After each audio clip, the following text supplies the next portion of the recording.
Jazz Monet of Bitches Love Sports here with Candy Lamb. Yes, of Candy's Locker Room. How are y'all doing? How are you? I'm doing good. I'm going to try my best to hear you. Okay. Hopefully the people watching us can hear us better than we can hear each other. I hope so. Y'all let us know if you can't. So we are here doing our Thursday night show live at Echo Lounge. We've been watching the Jets take it to the Patriots. A game where a lot of people thought the Patriots had the advantage because reportedly Aaron Rodgers could not handle pressure right now. They said he wasn't doing well being pressured, but I'm looking at his feet right now. Yeah, it looks like doing a perfect replay. I think Aaron Rodgers heard what people were saying and he was like, nah, not tonight. I cannot come back to Mets Field and give that kind of showing. Right. So he's showing up. He's showing Jets fans that he's a quarterback they wanted him to be. I'm not mad at it. I don't have a dog in this fight, though. Do you? I don't. But I do like seeing Aaron Rodgers in all his glory and coming back and having a great game like this. Look at him. Look at that smile. You know, after his injury, I just felt like I always saw him walking around kind of solemn. So it's good to see him smiling and doing really well in this game. It's a good storyline, I guess. Yeah. I mean, I would have been entertained either way, but props to the Jets for getting their offense going. I'm distracted because they back here playing Zydeco, and I'm a little happy because this week people said, "Oh, the Patriots are really America's team," and I've heard that so much. But hearing it again, I'm like, they're not right now. Not today. So let's talk about the real American team, the Dallas Cowboys, who are going to be facing the Ravens this weekend. Right. So we heard Micah Parsons say that it's a prove-it game for them. And I feel like even though he was talking about himself, I feel like that's something that could be applied to the whole team, yeah? Yeah, I absolutely think it can be applied to the whole team, and I think that it should be applied to the whole team. After last week's performance, this absolutely is a prove-it game. Yeah, when it comes to Micah, I think we can see it. Micah has made a lot of promises, even since before the season. Yeah. He was saying he was going to be lined up everywhere. After the game against the Browns, he said that Zimmer had some new packages for him to where he would be chipless. We didn't really get to see any of that. So I think people are really at a point where they're like, okay, we know Micah Parsons is a weapon, but what are you really bringing to the table in terms of all the things that you promised? Right. Do you think that had he not said those things, fans' expectations would be different, or do you think they would still be asking for more despite everything that he does as a defensive weapon? I think that our fan base, I think, is one of the toughest fan bases as far as them judging the players. So I think that when he says comments like that and makes promises, of course, I know he means well and wants to make good on those promises, but you can't make that promise to Dallas Cowboys fan base. It's going to make it harder, and they're going to be looking for those promises to be made good on. Yo, I'm with you. Because, I mean, honestly, if we look at Micah, he didn't do bad last week. No, not at all. What he was assigned to do seemed like he did pretty well. Yeah. And it always seemed like wherever he was, it was the other side of the defensive line that was having trouble, you know? Exactly. I personally am satisfied with Micah, but when we start expanding that view to the rest of the defense, I feel like one of the biggest things that people want to see improve is defense against the run. Right. But here we are, week 3, going against a team who's actually very good. With the run. So I feel like when it comes to proving it, they've almost set themselves up for an even tougher battle, an even more uphill battle. Because now you're going to have to prove it by doing the thing that you need the most work on. So it's crazy. I think that is absolutely right. This last game, honestly, people didn't really know how the Cowboys would fare against the Saints, and we saw it. So if they're going up against a team that, you know, is going to run the ball better, the question is, are they going to disappoint again? Are they going to be able to step up and close up those gaps? Are they going to be able to make good on those promises? One thing I do think that they have going for them is that this DJ really wants me to get up and start dancing. Oh, my God. One thing I do think they have going for them is that although the run game will be a challenge, the Ravens' offense is completely different than the New Orleans Saints offense. I don't think they're going to deal with the same challenges, I really feel like the Ravens are going to bring their physicality to the table. It's going to be about, can they match toughness? Can they match effort? Can they match the just overall power that's going to be brought to them in terms of the run game? And Lamar Jackson. Yeah, whereas with the Saints, it was a lot of, okay, there's a lot of motion, there's a lot of tricks being played, there's a lot of things being disguised. And they couldn't keep up. Yeah, and so while a lot of people are going to want to look at the two situations and be like, okay, Alvin Kamara just ran all over us, and now here we are having to deal with both Lamar Jackson and Derrick Henry, I feel like dealing with them, stopping them, is going to be a different process than stopping Alvin Kamara. Do you agree? I definitely agree, because to me, Alvin Kamara is Alvin Kamara, but Derrick Henry, we wanted Derrick Henry. I remember the fan base. A lot of people did. Wanting Derrick Henry. So, and he's a powerhouse all on his own. So that is going to put on display a different type of ball game, a different type of sorry, tongue-tied here. But it's really going to put them to the test, Derrick Henry. Because that's a strong running back. Yes. I think the one thing that the Cowboys might have going for them, and it could go for them, it could work against them, is the fact that a lot of people are saying that Derrick Henry has been underutilized as a primary running back. So he has yet to see 20 carries in a game, which a lot of people would expect him to be like 25 or so per game, right? And so it's like, it's a question of, okay, does that mean they are going to bring like more carries for Derrick Henry, or is it going to be more of the same? I think. Okay, seeing how Eric Kendricks performed in the first game, guys, I think that he may see more carries this game, because for some reason, and I know why, really, I'm saying some reason, but I know why. Everybody wants to put their best foot forward for the Cowboys. They should do that for every game, but I think when it's the Cowboys, they're going to put everything on the line, and if that means giving Derrick Henry more carries, those 25 touches, then they're going to do it. Absolutely. Now, I'm glad you mentioned Eric Kendricks, because I feel like, one, Eric Kendricks he's not the type of player to be just lackadaisical and complacent with what the defense did last time. I had the opportunity to talk to him, and I did talk about this on Girls Talk, Boys Talk. I talked to him about his role in kind of managing the defense and just what he's brought to the table in terms of communication, and how many people in the Cowboys defensive unit look to him for communication and appreciate what he brings to the table in terms of football IQ, right?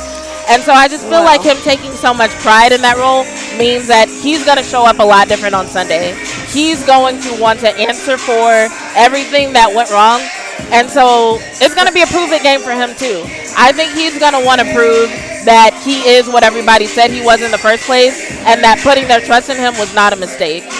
What you just said aligned so well with what I'm about to say. So you asked Eric Kendricks that this week. I asked Micah Parsons almost the same thing. I asked him, as a leader on the defense, how do you get your team motivated? How do you keep the defense motivated in games such as the Saints? And basically he said, one, I can't make grown men be motivated. That's like legit. If you're in football, you should already be motivated. You should be motivated to go out on the field. But basically putting my best foot forward, doing the best that I can, and, being a leader. So them being on the same page with that and the leadership and trying to get the defense going, and I did see that on the sideline last game. It just didn't, it just didn't come through on the field. But I'm very much looking forward to them kind of coming in and cleaning up this next game. 100%. So, I mean, when it comes to the run game, obviously there's a lot more people who have to deal with that situation than Micah Parsons and Eric Kendricks. Yeah. But, I mean, honestly, the Cowboys have so much going on up front with the defensive tackle position. It's almost hard to even talk about except to say, hey, we just going to hope for the best. We're going to put our faith in the Cowboys and hope for the best. We don't know what they have planned. Like, that was something else we were talking about on the show today. Like, what are they going to do with Mozzie being hurt and Phillips being on IR? We don't know. But fortunately, it's not our job to know. We're all going to be surprised. Yes, we're all going to be surprised and just, I mean, it's weird because there's so much symmetry between these two teams. Because Baltimore could be like, you know what? This is the game. This is our Derrick Henry. They really do have a lot to prove right now. And they could do it by getting Derrick Henry those 25-plus catches that so many people are demanding. At the same time, the Cowboys have a lot to prove, and they might want to prove it by being like, hey, we're going to get CeeDee Lamb 150 yards this week, Because it's like the Ravens defense seems to be susceptible to play action and susceptible to explosive plays. And I'm like, when Dak, it is perfect. When Dak and CD get going, what do we see a lot of? A lot of play action, a lot of explosive plays. So I'm just like, whichever team is able to establish a lead first, I think they're going to have their way with this game. Absolutely. The momentum's just going to keep going. Yeah. I would like to see that play action. I'd like to see that Dak and Lamb connection 100%. in the end zone all game. I wouldn't mind it. I think we're going to see a lot of CD. I think we're going to see a lot of Jake Ferguson. I think we're going to see a lot of Brandon Cooks. Because while I do expect CD to get a lot of action, I mean, the Ravens defense is not completely incompetent. Eventually, they will adjust, you know? Yeah. And so I do expect to see Brandon Cooks get involved, especially on some of those deep plays. Dak loves to target him in the end zone. We've seen that over and over and over again since last season. And then Jake Ferguson, we know that when there's a situation where maybe we're thinking about not making that deep pass, or we're like, okay, we want to switch it up, run the ball, or have a more shallow route. Right. Jake Ferguson is who they go to. Yeah. When he wasn't there against the Saints, a lot of people were like, okay, that made the job for the Saints defense easy because there was no threat up the seam, you know? Right. Well, now we have that threat back. Now, what did you think of Luke Schoonmaker against the Saints? I missed Berg. I mean, you know, he did what he could, I suppose, but I mean, so he didn't put up great, like, amazing stats, but I think one thing that I loved about Luke Schoonmaker was the fact that when he was called upon, he did what he was supposed to do. Yeah. Like, he caught all the passes that came his way, and no, he's not Ferg. You're right. Yeah, I didn't mean he couldn't. That was just a terrible game for me. So I'm like, he did what he could, but it just didn't really. The negative it just didn't first. Really do much. But yeah, go ahead. Let's give us the positive. He's not Ferg. You're right. But what he did bring to the table, I think, proved to the Cowboys and to the offense that he's somebody that can't be depended on. Right. Like, and what his strengths are, 100%. you don't have to wonder if he's going to show up or if he's not going to show up. Once you figure out who Luke Schoonmaker is, it's like, okay, this is who he is. We can depend on him to be that, and we can actually plan around who he is. Yeah. So I actually really like that fact because I'm like, okay, now we have two tight ends with different strengths who can actually show up and do what they're expected to do, right? So it's like now we might see more of that 12 personnel, more of that 22 personnel, and actually be able to give some different looks and throw something different at the Ravens that they might not be expecting based on what they see on film against the Saints. Right? Because being honest, last year a lot of the time the teams love to double team CD. They still maybe even try to triple team. And I imagine, you know, they see the growth in Brandon Cooks. They're going to try to do the same thing to him.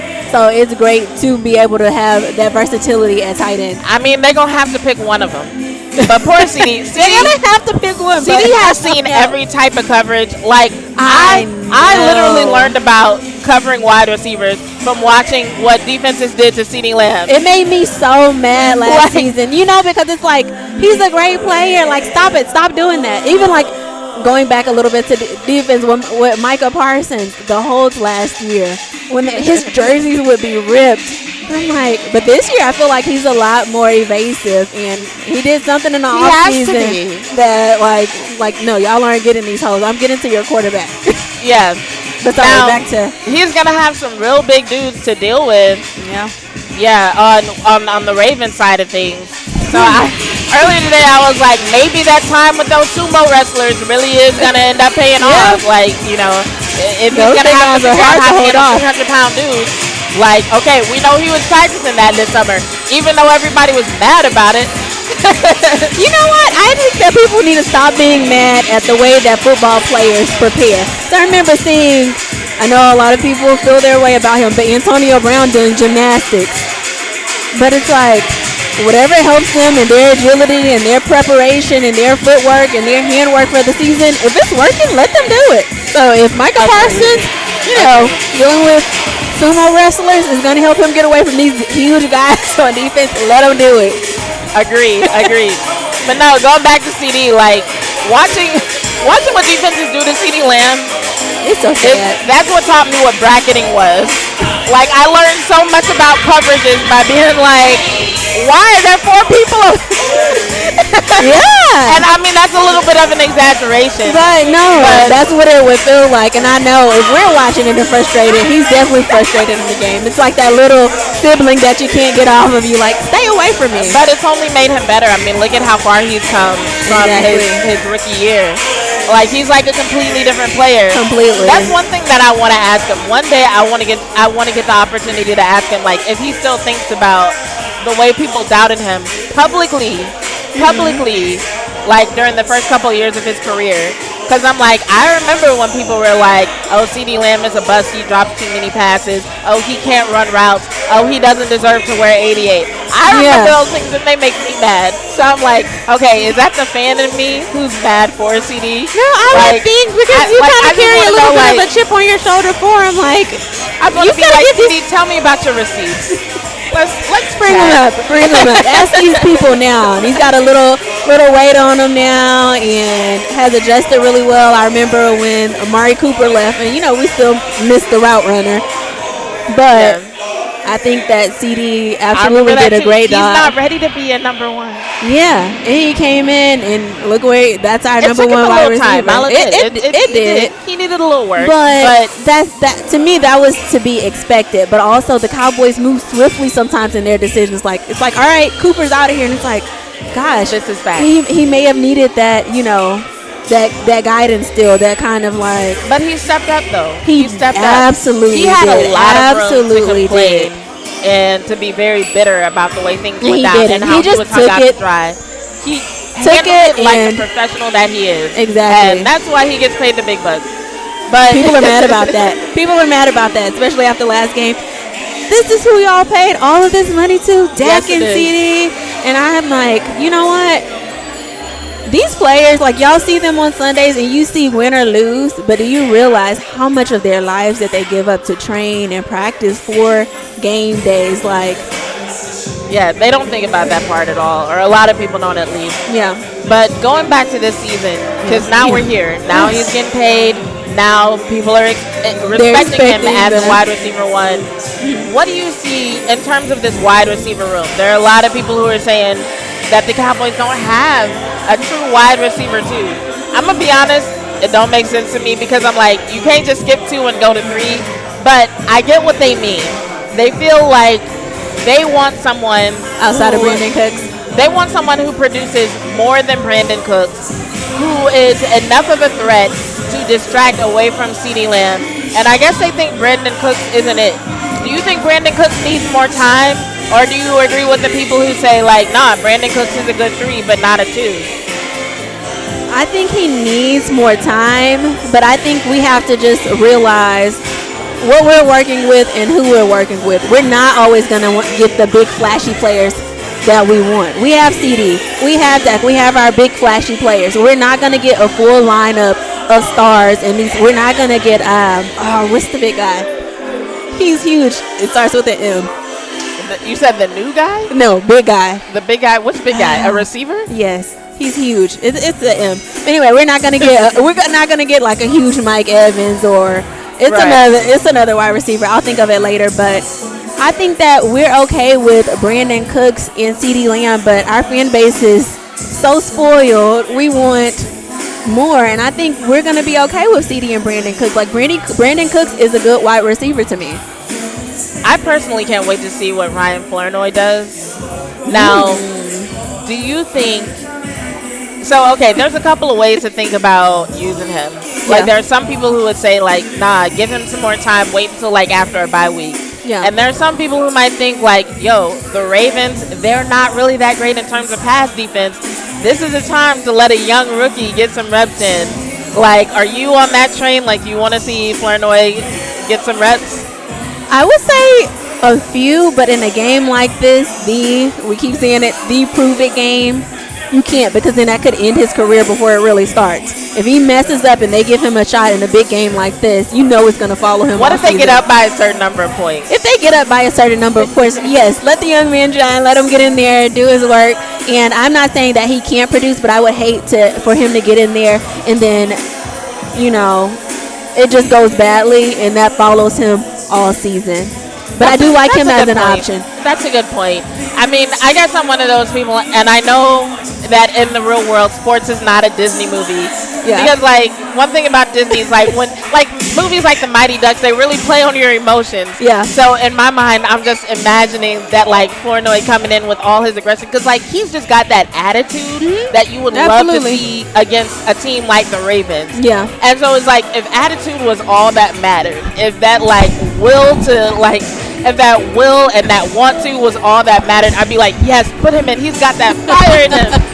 But, like, in reality, it's like, is he really ready? I don't actually know. And you're right with wanting to see him, because sometimes the only way to see that is in the game. You know, real game time, getting him this experience. So they may have to throw him in there and say, hey, give us what you got, especially if it goes how it did last week. We just saw so many good things from him in the preseason. Right. I think I'm in the same boat of a lot of people who are like, we want to see what he can do. Like when it comes to like the fire that we want to see from the offense, we're like, okay, he has it. Yeah. He has that attitude. Can he actually show up against the ones and twos of the NFL? And I personally just can't wait. I hope it happens this weekend, because that would mean two things. One, that would mean that he's ready and we finally have another receiving weapon. And two, if he does get in there, I really do think that they're not going to put him in there if it's a close game situation. So if he gets in there, then that means the Cowboys are doing great. So I'm like, hey, I like that optimism. Winning all around. Yeah. Speaking of optimism, how do you feel in general? Like, do you think the Cowboys are, because like a lot of people are like, the Ravens cannot go 0-3. There's no way they're going to let this game be lost. Right. What are your thoughts? Just like knee-jerk reaction in terms of how it's going to go. You expecting the Cowboys to win this one? I'm a big optimist, especially when it comes to my Cowboys. But I know that people saw a terrible game and, you know, just an all-around bad performance. But I also go a lot off of ability and what I've seen before. And in that first game, I just can't overlook how well that first game went for them and how well they looked. So it's like, you know, you can't say, oh, they're terrible players, they're a terrible team. Are we really? Or did we really just really have a bad game last week and really underplay? And I kind of think that's what happened. So it's like, I want to see the ability that I saw there come into fruition for this third game. Because so I'm going to say the Cowboys are going to win. But they are going to have to come out with that motivation, that passion, that wanting to prove people wrong, wanting to say, you know, everybody's like, oh, there's your Cowboys. That's your real Cowboys. It's never when they win. It's never, oh, that's your real Cowboys. But when they lose, that's a good point. That's your Cowboys. It's like, no, that's not my Cowboys. My Cowboys are the ones that will come out and they're going to come out aggressive and play their best. What do you think? Agreed. I think the Cowboys will win. It's not going to be easy. No. Because the Ravens are a better team than their record lets on. And yes, we've talked a lot about their weaknesses. Yeah. And that might be the optimist in me. I'm just like, these are all the ways that the Cowboys could like get a leg up on the Ravens. Like, you know, they're bad in like when it comes to play action. Dak's good at play action. Like, we got this, you know. So yeah, there is a part of me that like focuses on that. But like, let's be real, the Baltimore Ravens have a good run defense. The Cowboys are not doing so well in the run so far this season. No. So for everything that we feel like is an advantage for the Cowboys, there's an advantage that the Ravens have, you know, that's on the other side. Yeah. But I do think ultimately the Cowboys are going to come out on top. It's going to be a hard-fought game. And, you know, I hate that for the Ravens. I'm sorry. Sorry in advance. I apologize in advance. But I really do expect the Cowboys to show up and prove it like they've been talking about all week. Yeah, and being that you said the Ravens have a really good run defense, then that gives that play action a chance to come into fruition too that you were looking for from Dak and CD, or, you know, another wide receiver that you're hoping to get in there. But I really do hope that they have regained themselves over this past week and they really just come out. And what I'm really hoping is that they can use the pass to establish a lead. Yeah. And then from there they can use that lead to give them a little bit of space to start doing things in the run game.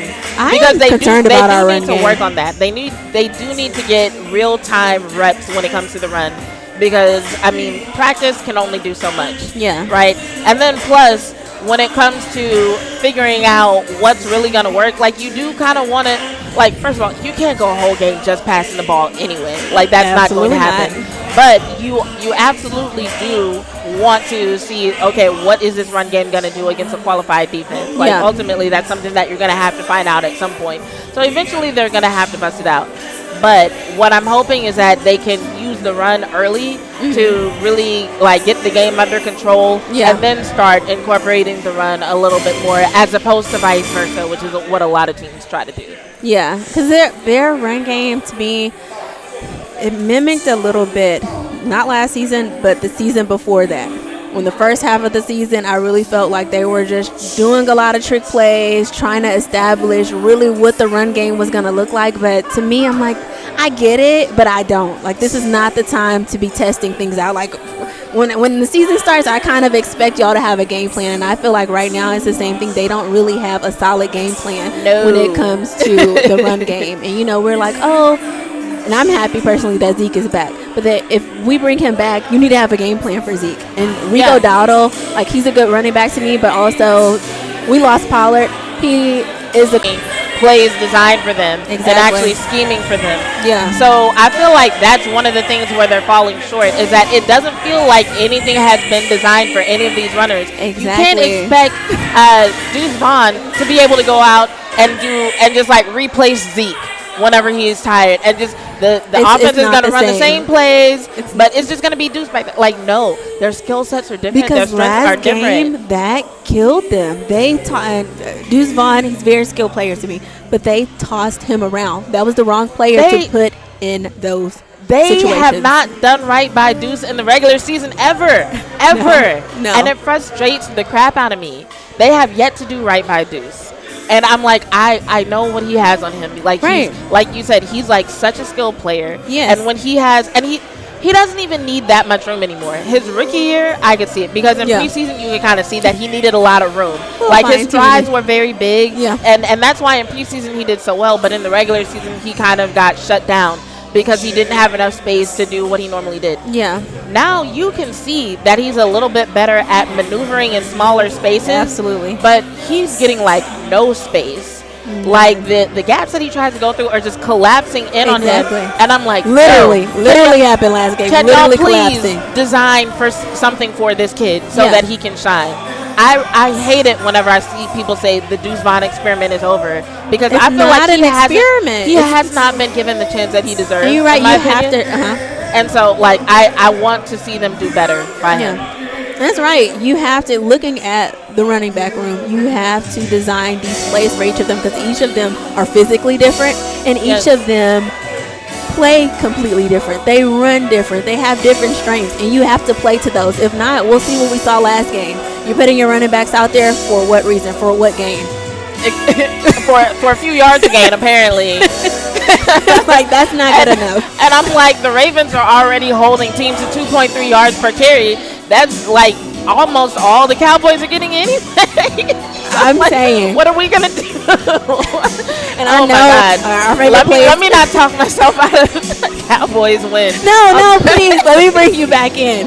But that is just like a running backs. I get passionate talking about that, because I'm like, and I know it's common, but I hate the play where they run it up the middle, because like half of the time it's unsuccessful. But then even more so, like, now we had Rico Dowdle doing it, and not saying that he can't get it done, but I don't think that's where he's best used. But I also think they don't want to put Zeke there and kind of expose him in that situation. We've seen both Rico and Zeke have some success, but it's not consistent enough, and it doesn't look easy enough. Like, even when it has happened, it's like, oh, well, that was lucky. Like, it doesn't. It's like one of the things that you heard repeated a lot after the last game was like, everything the Cowboys did looked hard. And I feel like that was especially true with the running game. Like, yes, there were a couple of runs that were over 3 yards, so props to them.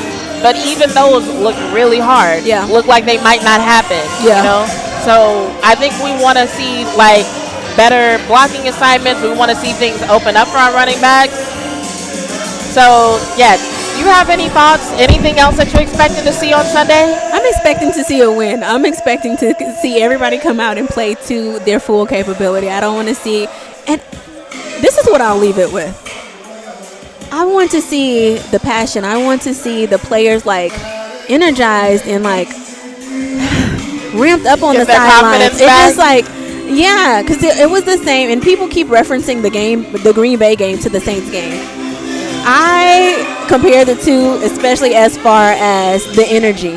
The players had the same like kind of dead energy. You cannot go into a game like that and expect to win. When I played softball, every time we went into a game like that, we lost. So, Yeah. no.